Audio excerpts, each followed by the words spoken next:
changamoto,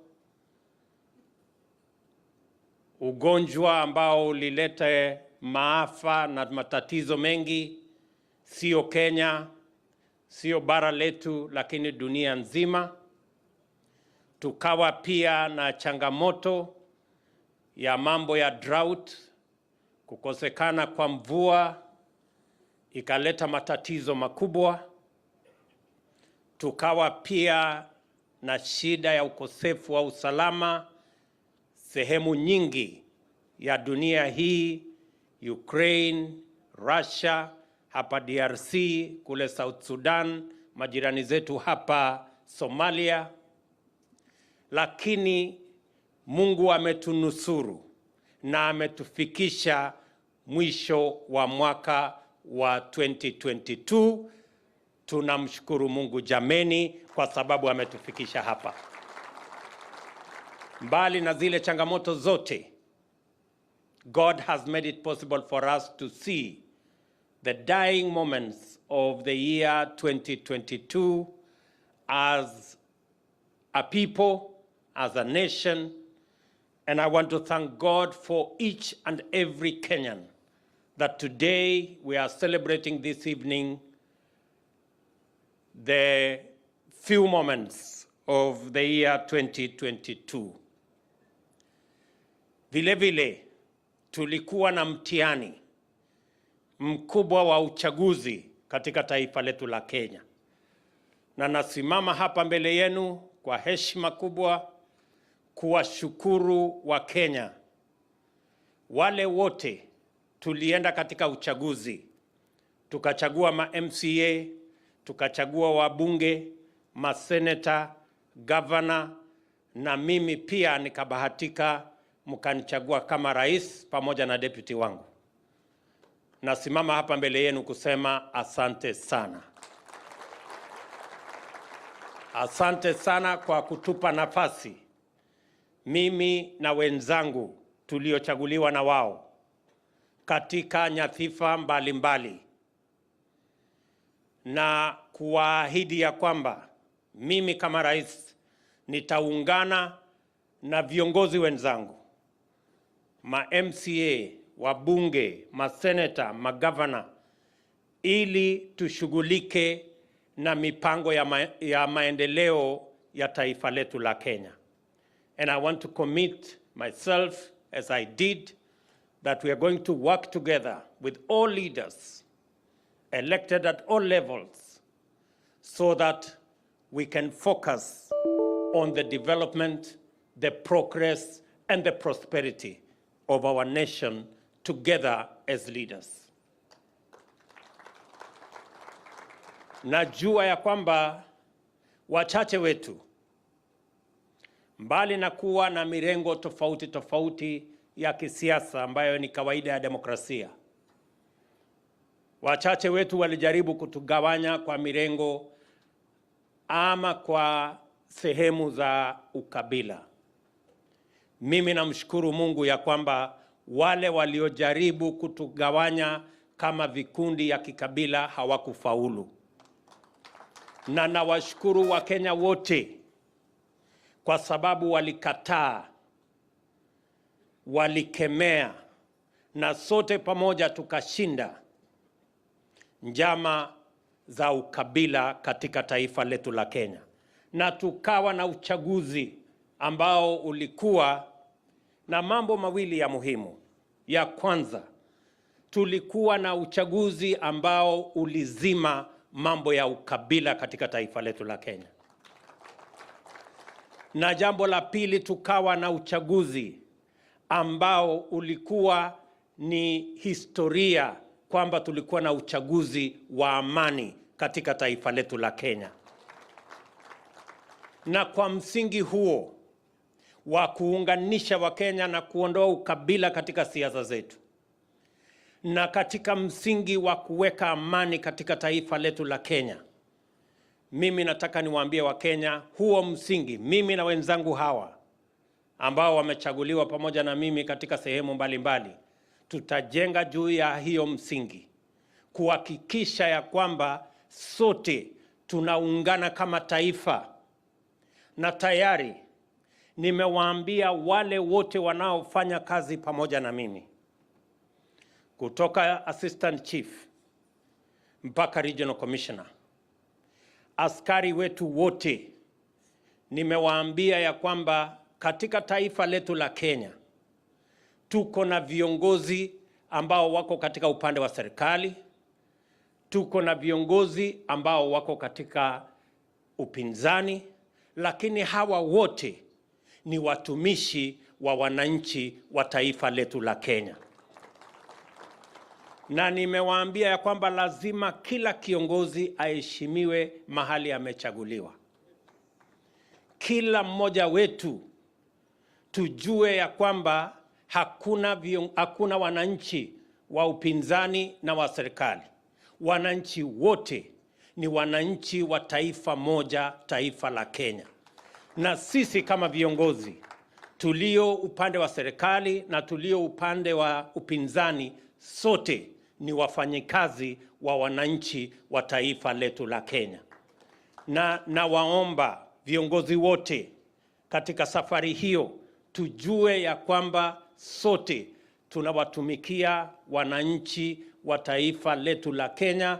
Ile kazi tu imegawanywa, ni kwamba kutakuwa na wale wanaendesha serikali na kutakuwa na wale wanasahihisha hiyo serikali, ili tuweze kuwa na uadilifu katika uongozi wa taifa letu la Kenya na tuweze kushughulikia mambo yanayofaa wananchi wote wa taifa letu la Kenya. Jambo la pili, napenda kuwauliza nyote kwamba sisi tumekula kiapo, na tumekula kiapo kusema ukweli na kuendesha mambo ya taifa letu la Kenya kulingana na katiba na sheria ya taifa letu.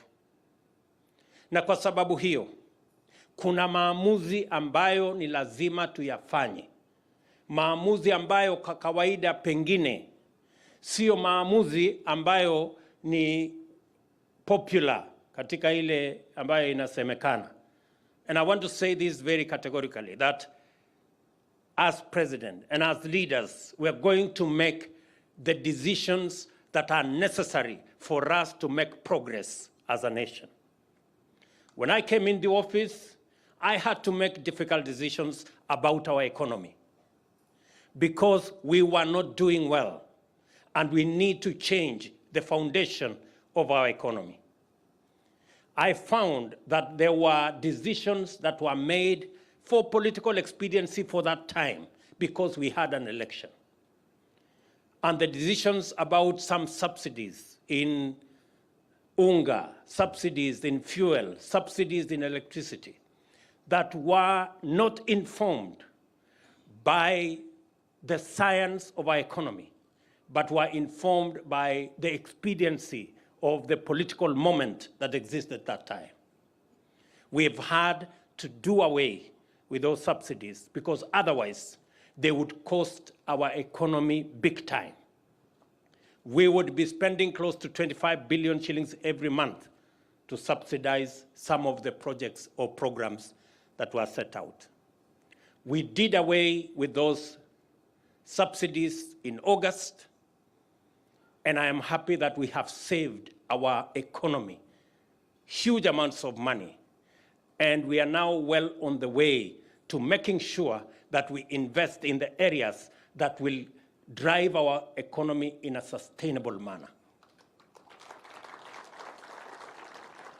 Let me inform my good countrymen that we agreed that we are going to build this economy from bottom going up. And we have started that journey by making sure that our economy is founded on sound economic policies that will stand the test of time today, tomorrow, and the years to come. And that is why I am very confident that we have now laid the foundation that will take our economy away from dependence on debt to dependence on revenues that are raised by taxpayers in Kenya. Nawaambia ndugu zangu wa Kenya, hatuwezi kuendesha taifa letu katika msingi wa kukopa madeni. Mzee Mwai Kibaki alitufundisha ya kwamba msingi ambao unafaa kwenye uchumi ni msingi ambao unajengwa na ushuru na revenues ambazo Wakenya wenyewe wanazitoa. Mimi nataka niwaambie Wakenya, tayari tuko na dalili mzuri ya kwamba mwaka mmoja ijayo tutakuwa tumeongeza mapato yetu kutoka trilioni 2 mpaka trilioni 3. Na hivyo kufikia miaka 5 we will have doubled our revenues so that we can build our economy on the sound footing of our own revenues collected locally rather than being trapped in debt. So tunaendelea hivyo sisi wote, na haya ni mambo ya muhimu na ni lazima tuambiane ukweli ndio tuweze kujenga taifa letu, sio kwa siasa ya muda mfupi, lakini kwa msingi wa uchumi ambao utatufikisha mbali. Vile nilivyosema, tunajenga hii uchumi na maendeleo yetu tukianzia chini. Tayari tulikubaliana na nyinyi kama Wakenya ya kwamba tutaanza kuangazia uchumi ya wananchi walio na uwezo mdogo. Na ndio sababu tayari tumeweka Hustler Fund ambayo kufikia leo Wakenya wamekopa zaidi ya bilioni 20 kuendesha biashara zao pale chini. Na hiyo fund tutaiongezea kila mwezi mpaka tuhakikisha kwamba yule Mkenya amekopa shilingi 500 ataweza kukopa shilingi 50,000 tukiendelea mbele. Na vile kufikia mwezi ujao tutaanza awamu ya pili ambayo itashughulika na mambo ya SACCOS, itashughulika na mambo ya vyama na mambo ya cooperative, ndio tuweze kupatia nafasi kila Mkenya aweze kujijenga kibiashara, aweze kukopa kwa riba ya chini, na aweze kuhakikisha ya kwamba wale ambao wamekuwa wakihangaisha Wakenya kama mabroka na makatel na wale mashailok, sasa itawabidi watafute biashara ingine, kwa sababu hapo tutakuwa tumeshughulika pamoja na nyinyi.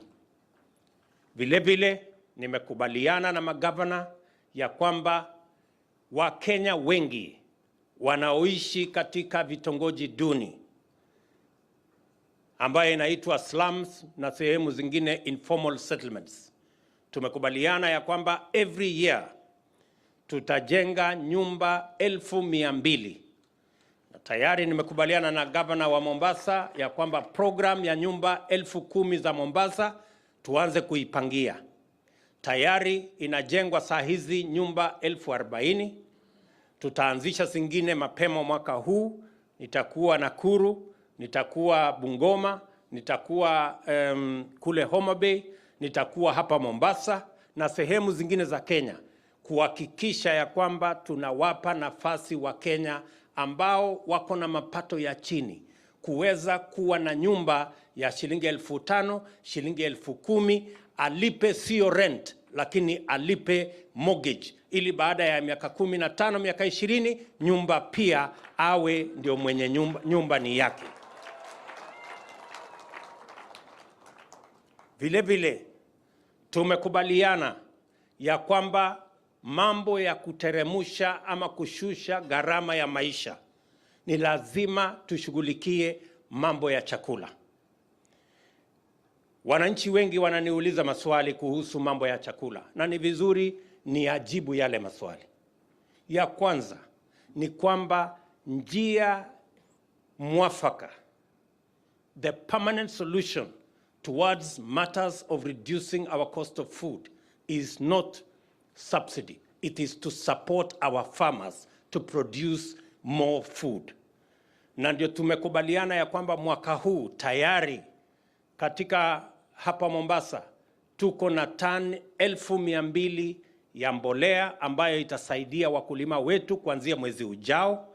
Tuhakikishe ya kwamba wakulima wetu wanapata msaada wa kuzalisha chakula, ndio chakula ipatikane kwa bei nafuu, ndio tuondoe shida na matatizo ya chakula kuwa bei ghali.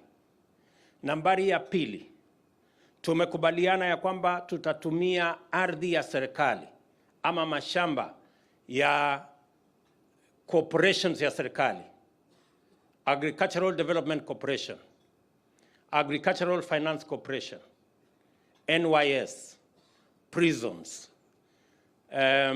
na vitengo zingine zote zenye ardhi, kuhakikisha kwamba tunapata ardhi karibu ekari 1200 ya kuzalisha chakula na kuzalisha mbegu, ndio tuweze kuhakikisha kwamba kuna mbegu ya kutosha, tuwe na fertilizer ya kutosha, ndio tuzalishe chakula ya kutosha, tuondoe kabisa aibu ya njaa katika taifa letu la Kenya. Na vile mumesikia, tuko na mpango maalum. Tutaanza bwawa la kwanza katika ile program yetu ya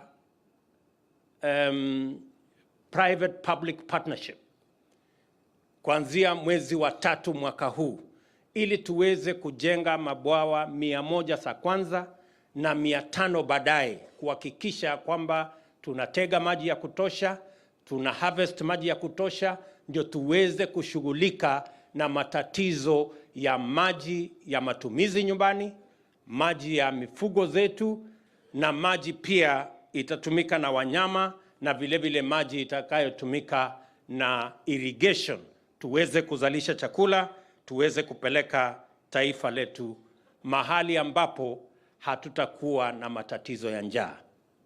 Mumesikia mhubiri hapa amesema ya kwamba ni ile makosa sisi binadamu tumefanya, tukaharibu mambo ya mazingira mpaka ikatokea janga, hata wanyama wasio na hatia wanakufa kwa sababu ya ile makosa sisi binadamu tumefanya, hasara tumelete ya mambo ya mazingira.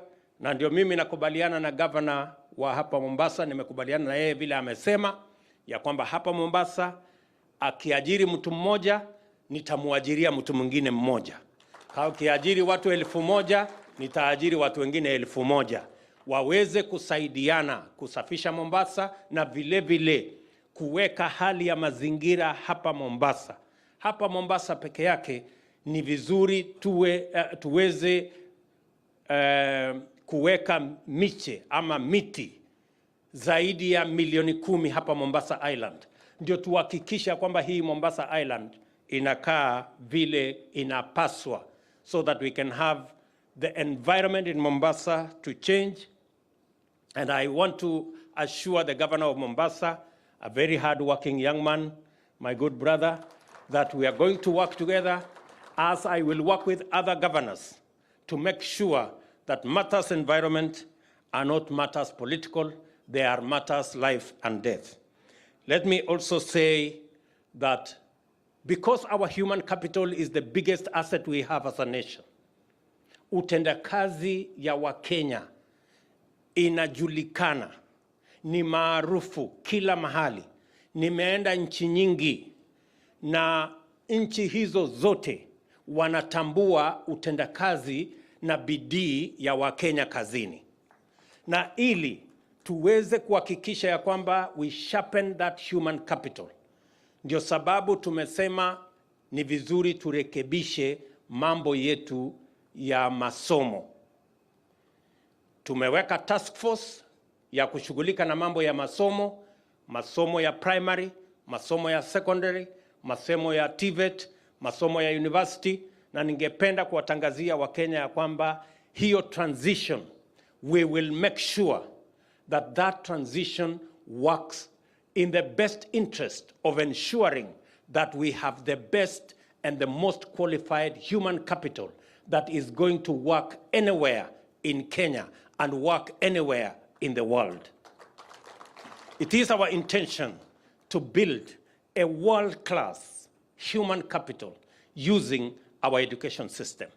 And that is why we have set out this January, we are going to hire an additional 30,000 teachers to make sure that our primary to junior secondary transition is faultless. We are also going to hire another 3,000 tutors to take care of our TVET institutions, because in TVET we have the best human capital that is tailored towards the sciences, the mathematics, and the areas that are going to lead us to engineering, because that is the future that we are looking for.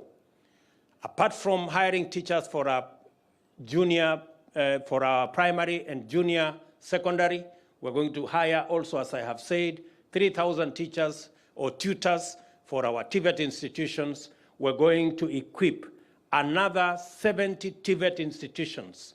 We will spend 15 billion shillings to make sure that we have the equipment that will assist in the training of our TVET students to make sure that we prepare them for the jobs of tomorrow and the future.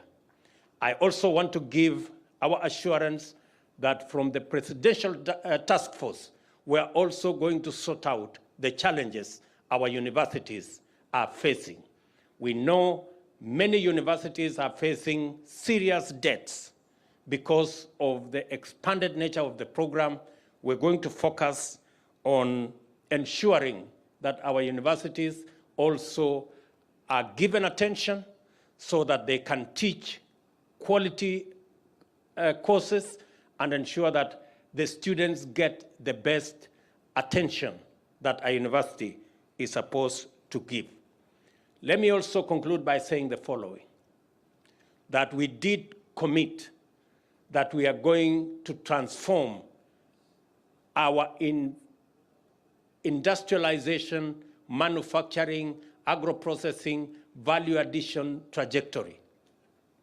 In the last 10 years, our manufacturing has gone backwards from 9% of GDP to 7% of GDP. We have agreed that we are going to change the trajectory, and we have a 20 by 30 plan that by 2030, 20% of our GDP will be contributed by industrialization, manufacturing, agro-processing, and value addition.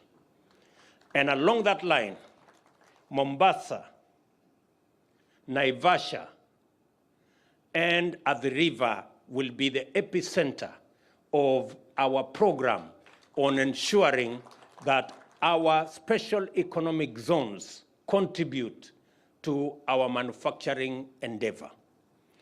I have already instructed that the Dongo Kundu program that was supposed to be ready by 2028 be brought forward to 2025. As I made a commitment to the people of Mombasa that we are going to do something about the port, we have already done what we promised about the port so that we can bring back Mombasa the way we knew Mombasa as it was.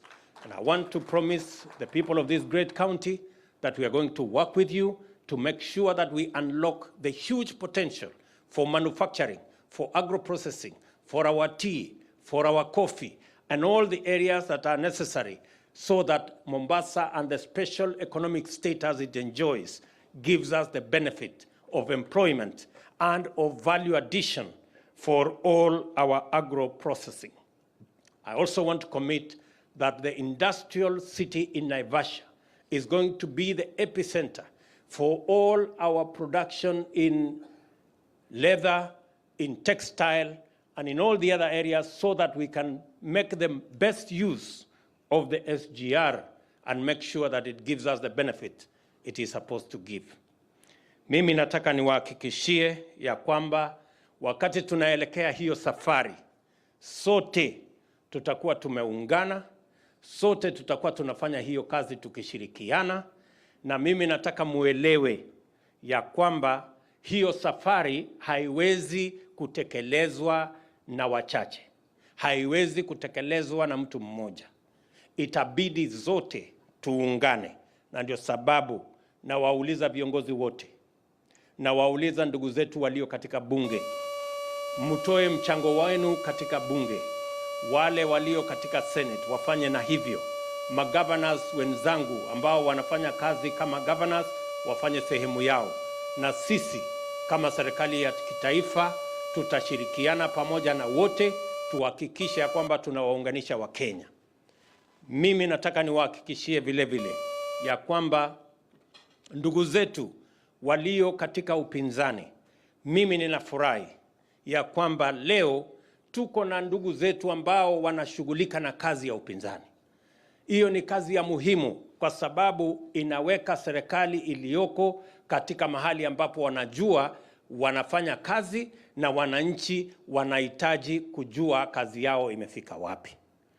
Ile mimi nilikataa ni kwamba tuendelee na ile mambo ya zamani ya kujaribu kuchanganya upinzani na serikali, ikosekane mtu wa kusema mambo yameenda kombo. I am very happy that today we have a working opposition that speaks to us from the opposition benches, that looks at what is not going right and tells us what is not going right. That is a functioning democracy, and that is what the people of Kenya wanted in our constitution. We must not work at cross purposes, and we will not take offense of what the opposition says. Whether it is right or not right, it is for the people of Kenya.